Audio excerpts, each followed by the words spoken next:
देखिए, बुनियादी तौर पे बात जो है वो है स्टेट पे, किसी भी रियासत पे एतमाद का। सो सारी बातें एक तरफ, सच्ची बात ये है कि आप बाहर का इन्वेस्टर हो, अंदर का इन्वेस्टर हो, बाहर के लोग हो, अंदर पाकिस्तान के लोग हो, रियासत से एतमाद मुकम्मल तौर पे उठ चुका है। लेट्स बी ऑनेस्ट, ठीक है?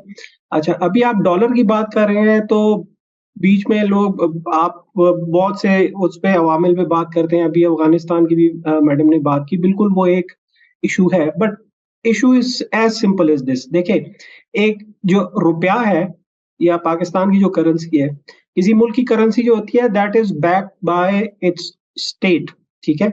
जब एक स्टेट पे ही लोगों का एतमाद उठ जाएगा, तो उसके मतलब है कि उसके रुपए पर भी एतमाद उठ जाएगा। सही है? इट्स नॉट अबाउट अब आप बाहर से जाके जिस मर्ज़ी की घोड़े गिट्टे पकड़ ले, उसकी सिफ़ारिशें करवा ले कि जी अभी ये इसकी इन्वेस्टमेंट आ रही है। वही दोबारा वही वो जो इमरान खान के दौर में ही आपको याद होगा, वो सऊदी प्रिंस जो आए थे और खुद वो खान साहब गाड़ी भी ड्राइविंग कर रहे थे और वो कह रहे थे कि जी 20 अरब डॉलर की बस इन्वेस्टमेंट आ गई और अगले दिन बड़ी एक खबर लगी हुई थी। तो उसमें मैं अक्सर उस वक़्त मैंने कहा था, उस वक़्त मुझे ज़ाहिर है गालियाँ भी बड़ी पड़ी थी ब्रिगेड से। तो मैंने उस वक़्त कहा था कि देखें, ये एमओयूज़ और पैसे आना जो है ये 2 डिफरेंट चीज़ें हैं। तो अगर आपको कोई ये कह रहा है बाहर से कि जी अभी ये इत्मीनान दिला रहा है कि जी बस पैसे आने वाले हैं, हम इधर कॉपर माइन्स बेच रहे हैं, ये कर रहे हैं, वो कर रहे हैं। देखिए, पैसे आना एक अलग चीज़ है। पाकिस्तान के मसाइल जो है वो पैसों से आगे चले गए हैं। वो एक्सटर्नल और इंटरनल पेमेंट से अब आगे चले गए हैं। वो अब रियासत के एतमाद का, रियासत के वजूद का जो है वो मसला है। लेट्स बी ऑनेस्ट, ऊपर आप देख लें पिछले 1 हफ्ते से जो बिजली के बिलों के खिलाफ मुज़ाहरे हो रहे हैं, ऊपर खैबर से लेके कराची तक, that's a crisis of governance, that's a crisis of state. ठीक है जी? तो इसमें अभी आज वो जो डॉक्टर शमशाद अख्तर का बयान आया था, वो यकीनन वो काफ़ी एक्सपीरियंस्ड वो हैं।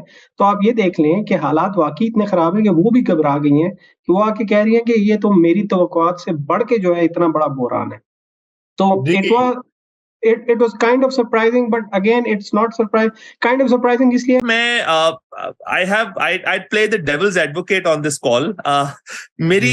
मेरा एक ऑफ कोर्स नेचुरली एक मार्केट सेंटिमेंट का एक बहुत बड़ा इशू है, जिसको जो देखने में आ रहा है, और उसको उस नेगेटिव सेंटिमेंट में इजाफा किया जो फाइनेंस मिनिस्टर की स्टेटमेंट है, इसमें तो कोई दो राय नहीं है। लेकिन मेरा असल सवाल यह है कि हम ये सब बहस और डिस्कशन कर रहे हैं, शाहिद साहब की मैं अभी बात सुन रहा था, what is that one fundamental of the economy that's changed over the last three weeks or 2 weeks that the caretaker government has started since the caretaker government had started governing the country? Even perhaps PDM का जो 1.5 साल है, उस दौरान भी कौन सा एक फंडामेंटल ऑफ द इकोनॉमी है जो कि चेंज हुआ? एनर्जी क्राइसिस जो है वो बतदरीज बढ़ता गया।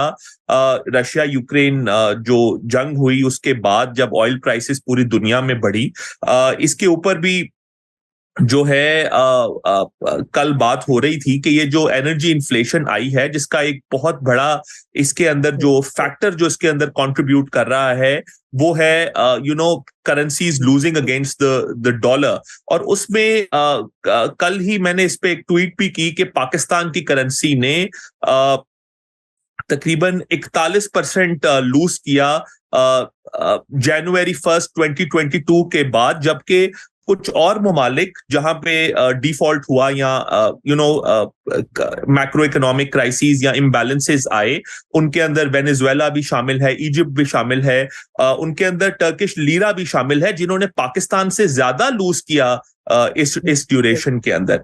अगर आप ओवरऑल जिन क्राइसिस की आप बात कर रहे हैं, जिसके अंदर आपका शामिल है आपके पाकिस्तान स्टॉक एक्सचेंज का या यूएसडी टू पीकेआर का, तो उसके अंदर आप देख सकते हैं कि ये तो खैर आप एक चार्ट में इस वक्त डिस्प्ले कर रहा हूं जो 60 डे का लास्ट यूएसडी टू पीकेआर का चार्ट है, जिसमें एक चीज बहरहाल विजिबल है कि जब से केयरटेकर गवर्नमेंट आई तो सेंटिमेंट की वजह से आप देख सकते हैं कि वो सेनेट में की कैबिनेट कमेटी में भी, अगर सेनेट की कमेटी में भी इस तरह की बात जोकिंगली भी करेंगी तो शी न्यू इट कि इसका इम्पैक्ट क्या आएगा।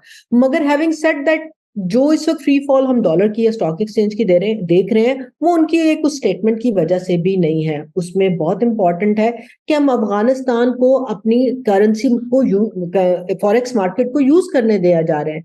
सवाल ये बनता है कि जो हमारी cabinet committee on economic revival है, उसमें जब ये प्रपोजल पेश हुई कि उनको हमारी मार्केट को, हमें चाहिए कि हम उनको ना इस्तेमाल करने दें ताकि हम इंटरनली इसको थोड़ा कंट्रोल कर सके, तो इस प्रपोजल को रिजेक्ट क्यों किया गया, क्यों एफएम ने इसको पुश नहीं किया?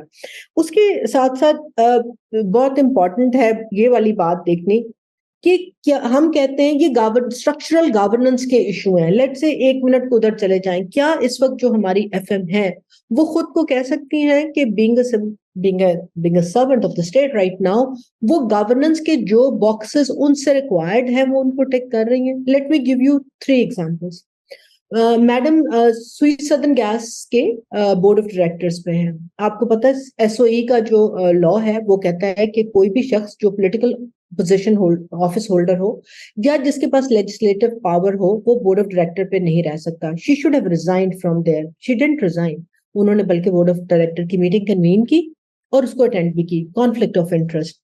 दूसरी बात, हमारा पाकिस्तान का इंस्टीट्यूट है ऑफ कॉर्पोरेट गवर्नेंस, आपने भी काम किया उधर, आपको पता है, मैडम उसकी भी चेयर है। और दूसरी बात कि मैडम सिक्योरिटी एक्सचेंज कमीशन को भी एज एन एफएम चेयर करती हैं। सिक्योरिटी एक्सचेंज कमीशन के नीचे पाकिस्तान स्टॉक एक्सचेंज भी आता है। डॉलर फ्री फॉल पे जा रहा है हमारा, तो ये इतना आसान तो नहीं है। और आखिरी बात ये कि मुझे लगता है कुछ जो मेरी बातें हुई कि हम फिर आईएमएफ ने तो हमें रोड मैप दे दिया ना कि भाईजान ये हमारे पैसे, ये हमारा टारगेट, हमारे पैसे हमारी मर्जी, आपके पैसे आपकी मर्जी।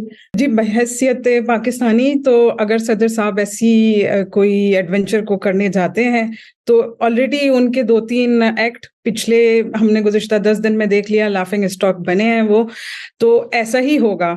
आपको या तो ये कि मुकम्मल कानून की नॉलेज हो और उसके बलबूते पे अगर कोई ऐलान करते हैं सदर साहब तो फिर तो समझ में आता है, लेकिन अगर वो इसी तरह अल्लाह को हाजिर और नाजिर जानकर ऑर्डर देते रहे और फिर कोई नहीं मानता और वो अपने आप को एक टूथलेस प्रेसिडेंट के तौर पे पेश करते रहे, तो ये एक तरह से मजाक बनाने वाली बात है, अपना भी और सिस्टम का भी। जबकि सबसे अहम इस वक्त अगर कोई किसी की तरफ से मेरा ख्याल है कि ऐलान होना चाहिए जिस पे पूरी कौम की नजरें हैं, वो सिर्फ इलेक्शन कमीशन है। अगर तो इलेक्शन, क्योंकि टेक्निकलिटीज जो कि हसन ने अभी सामने रखी हैं वो मौजूद हैं, या तो ये होता ना कि इलेक्शन कमीशन के सामने कोई असाइनमेंट ना होता और बगैर किसी वजह के इलेक्शन कमीशन अगर हमें डिले टैक्टिक्स नजर आ रही होती हैं आवाम को, तो समझ में आने वाली बात थी कि प्रेसिडेंट साहब अगेंस्ट जाते या अवाम की आवाज बनते, वफाक की आवाज बनते। लेकिन अभी इस वक्त तो हमें भी नजर आ रहा है कि इलेक्शन कमीशन के सामने वसी और अरीज मुल्क के 25 करोड़ 24 करोड़ अवाम की डिमिलिटेशन करने का पूरा टास्क मौजूद है। तो ये कहना कि प्रेसिडेंट साहब सामने से खड़े होकर अगर कुछ देते भी हैं, ऐलान करते भी हैं अपनी तारीख, तो वो एक तरह का एक जोक है। मेरा ख्याल है कि उनको भी समझना होगा कि इस वक्त का सिस्टम, और खास तौर पे मैं कहती हूँ कि एक नजर प्रेसिडेंट साहब, एक नजर जरा कराची में स्टॉक एक्सचेंज पे नजर डालें और फिर उसके बाद ऐसी कोई भी एडवेंचर की तरफ कदम उठाएं। इलेक्शन कमीशन अपनी डेट देगा और प्रेसिडेंट अपनी डेट देंगे, तो ये एक साथ फिर मुल्क में इंतखाबात नहीं हो पाएंगे। अब दूसरा आप कह रहे हैं कि इंतखाबात कब होंगे, तो जो सोर्सेज बता रहे हैं कि इलेक्शन कमीशन ऑफ पाकिस्तान आइंदा हफ्ते इलेक्शन अनाउंस नहीं करेगा, इलेक्शन की तारीख का ऐलान करेगा कि इलेक्शन कब होने हैं। अब जो डीलिमिटेशन का प्रोसेस आइन के आर्टिकल 51 के तहत इनिशिएट हो चुका है क्योंकि सेंसस नोटिफाई हुए हैं, तो अब डीलिमिटेशन का प्रोसेस एक दफा ट्रिगर हो गया तो फिर अब उनकी कंप्लीशन है। अब डिपेंड करता है, सॉरी माफ कीजिएगा, शायद मुझे बीच में कॉल आ गई थी, तो ये डिपेंड करता है कि ये जो डीलिमिटेशन का प्रोसेस है ये इलेक्शन कमीशन कितने दिन में कंप्लीट करता है। वैसे तो 14 दिसंबर की तारीख दी है इलेक्शन कमीशन ने, लेकिन अब इतलात आ रही हैं कि वो काम को थोड़ा सा एक्सपीडिशियसली करने जा रहे हैं और शायद इस टाइम को 4 माह से कम कर दिया जाए। अब कितना काम करेंगे, डे एंड नाइट वर्क करते हैं, मैन फोर्स बढ़ाते हैं, तो वो 4 महीने का काम शायद 1.5 महीने में कर दें। मुमकिन है, पॉसिबिलिटी है, लेकिन ह्यूमनली पॉसिबल है ये चीज अगर वो टारगेट अचीव करना चाहें। इलेक्शन कमीशन के पास एक्सपीरियंस भी है और इलेक्शन कमीशन के पास स्किल्ड लोग भी हैं, और मर्दमशुमारी के लिए जो डीलिमिटेशन का अमल है वो भी डिजिटल है। तो डिजिटल जो मर्दमशुमारी है उसके तहत डीलिमिटेशन करना जो है उनके लिए ज्यादा बनिस्बत ज्यादा आसान है।